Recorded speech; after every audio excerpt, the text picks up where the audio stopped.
Assalamualaikum, nama saya Nur Alia Tasha binti Syarif Muhammad Hafiz. Nombor matrik saya 10DLS 22F2056.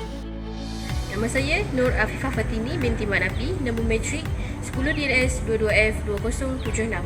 Assalamualaikum dan selamat sejahtera. Saya Nur Aina binti Sulaiman, nombor matrik 10DLS 22F2035. Video kami mempunyai 3 objektif, iaitu yang pertama, penonton dapat mengetahui punca berlakunya keganasan rumah tangga. Yang kedua, penonton dapat mengenal pasti kesan keganasan rumah tangga. Dan akhir sekali, penonton dapat mengetahui cara untuk mengatasi masalah keganasan rumah tangga. Keganasan rumah tangga bermaksud pelakuan keganasan terhadap pasangan atau bekas pasangan. Ia satu tindakan orang yang melakukan keganasan rumah tangga cuba mengawal orang yang didera. Keganasan keluarga bukan satu fenomena yang baru wujud di negara kita. Malah fenomena keganasan keluarga telah lama wujud di dalam keluarga generasi yang terdahulu. Ia terdiri daripada fizikal dan gangguan seksual, keganasan pertuturan, maki hamun dan cacian, ugutan, gangguan pengabaian, emosi dan kewangan. Keganasan dalam rumah tangga kebiasaannya berulang dan menjadi mangsa lebih teruk dan berterusan walaupun selepas penceraian. Kebanyakan pendera adalah golongan lelaki dan mangsa adalah wanita atau kanak-kanak.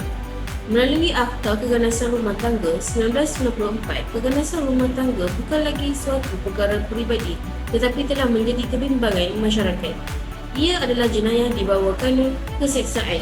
Walaupun kebanyakan kes keganasan rumah tangga yang dilaporkan melibatkan mangsa wanita, namun lelaki, warga negara dan kanak-kanak juga boleh menjadi mangsa. Berdasarkan statistik Polis Diraja Malaysia (PDRM), kes keganasan rumah tangga bagi seluruh negara telah mencatatkan sebanyak 22,908 kes sejak tahun 2020 sehingga Ogos 2023. Terdapat peningkatan kes tinggi pada tahun 2021 iaitu sebanyak 7,468 kes berbanding pada tahun 2020 yang mencatatkan sebanyak 5,260 kes. Ini adalah keratan akhbar berkaitan keganasan rumah tangga. Yang kita dapat lihat di sini, keganasan rumah tangga bukan sahaja sekadar pukul, ia juga boleh mendatangkan maut kepada mangsa. Punca berlakunya keganasan rumah tangga mempunyai banyak faktor, iaitu yang pertama ialah sikap bagi suami atau sikap isteri yang tidak menghormati pasangan boleh mewujudkan masalah rumah tangga. Selain itu, perasaan cemburu yang keterlaluan boleh menjejaskan keharmonian hubungan suami isteri. Perasaan cemburu yang keterlaluan akibat perkara yang remeh dapat menyebabkan hubungan suami isteri terputus. Isu ini juga menyebabkan individu tersebut mengheret dirinya ke arah sifat yang lebih negatif sehingga mengakibatkan berlakunya kekasaran fizikal. Isu semasa sekarang, sesetengah lelaki mempunyai sifat cemburu buta terhadap pasangan mereka sehingga tidak boleh melihat pasangannya bercakap atau bertemu dengan lelaki lain walaupun ia hanyalah atas urusan kerja. Yang kedua, masalah alkohol atau dadah.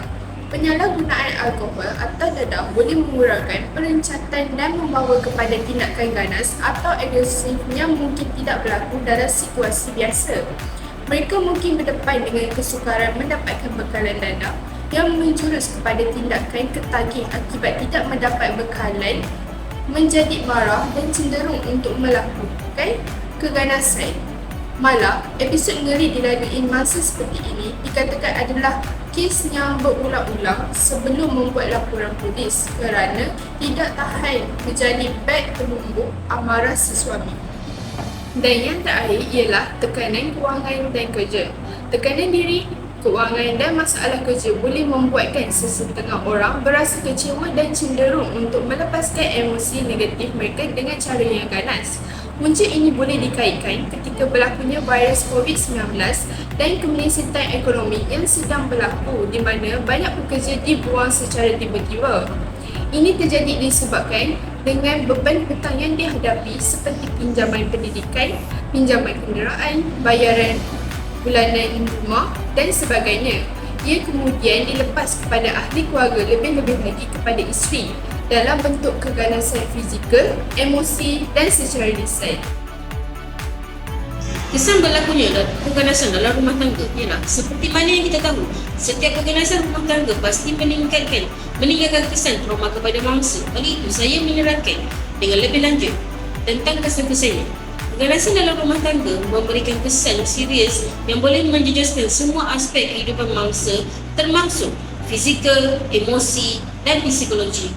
Kesan keganasan rumah tangga ini dapat dirasai dalam tempoh yang lama walaupun mangsa telah berjaya keluar dari situasi berkenaan. Berikut adalah beberapa kesan keganasan rumah tangga.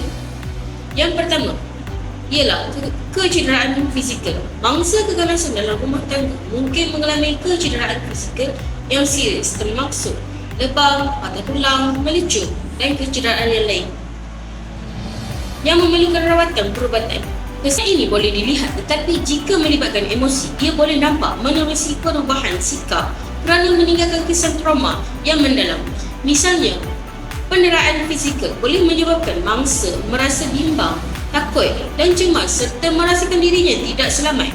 Jika berlakunya berpanjangan, ia boleh menyebabkan mangsa stres dan mengganggu mental hingga kemurungan dan menjejaskan rutin hariannya. Yang kedua pula, masalah kesihatan mental. Mangsa keganasan dalam rumah tangga sering mengalami masalah kesihatan mental, termasuk kemurungan, kebimbangan, post-traumatic stress disorder, itu PTSD, dan perasaan putus asa. Mangsa juga boleh menunjukkan gejala seperti imbasan kembali, iaitu flashback, dan kesukaran menuntut perhatian. Mereka juga lebih cenderung untuk mencederakan diri sendiri atau membunuh diri. Mangsa juga lebih dikaitkan dengan tabiat merokok, pengambilan alkohol berlebihan dan penyalahgunaan dadah. Akhir sekali, kesan kepada anak.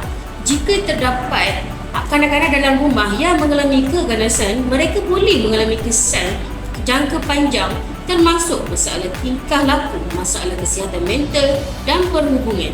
Sepanjang anak-anak membesar, mereka melalui fasa pembelajaran. Oleh itu, kebiasaannya mereka akan mempelajari perilaku ibu bapa mereka. Apabila terdedah dengan keganasan oleh ibu bapa mereka, mereka mungkin akan melakukan perilaku yang sama seperti marah atau mengasari kawan di sekolah atau adik-beradik. Secara tidak langsung, mereka juga akan cenderung untuk bersifat agresif dan akan membuka ruang kepada mereka untuk melakukan jenayah. Cara mengatasi masalah keganasan rumah tangga. Yang pertama, Jabatan Kebajikan Masyarakat JKM dan Polis di bawah Akta Keganasan Rumah Tangga 1994, mangsa keganasan rumah tangga boleh memohon kepada JKM dan Polis untuk mendapatkan perintah-perintah seperti Perintah Perlindungan Interim IPO dan Perintah Perlindungan PO supaya diri sendiri terlindung daripada keganasan rumah tangga. IPO adalah sebuah arahan daripada mahkamah yang mana perintah ini diberikan kepada mangsa sementara menunggu siasatan polis. PO diberikan sekiranya mangsa masih memerlukan perlindungan. Ia dikeluarkan apabila tindakan guaman diambil di bawah kanun kesesaan di mana dituduh melakukan kesalahan. Yang kedua, mendapatkan pertolongan di Pusat Khidmat Krisis Sehenti OSCC yang terletak di Hospital Kerajaan di bahagian trauma dan kecemasan. Mereka akan diperiksa dan dirawat oleh pengawal perubatan di OSCC dan bukti perubatan untuk dibawa ke mahkamah. Kemudian, mangsa akan dirujuk kepada pengawal kerja sosial perubatan untuk mendapatkan perlindungan dari polis, khidmat guaman dan kaunseling.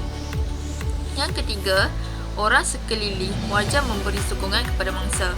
Ahli keluarga, jiran atau sesiapa yang hidup sekelilingi mangsa harus bersikap prihatin dan mengambil berat terhadap keberadaan mereka.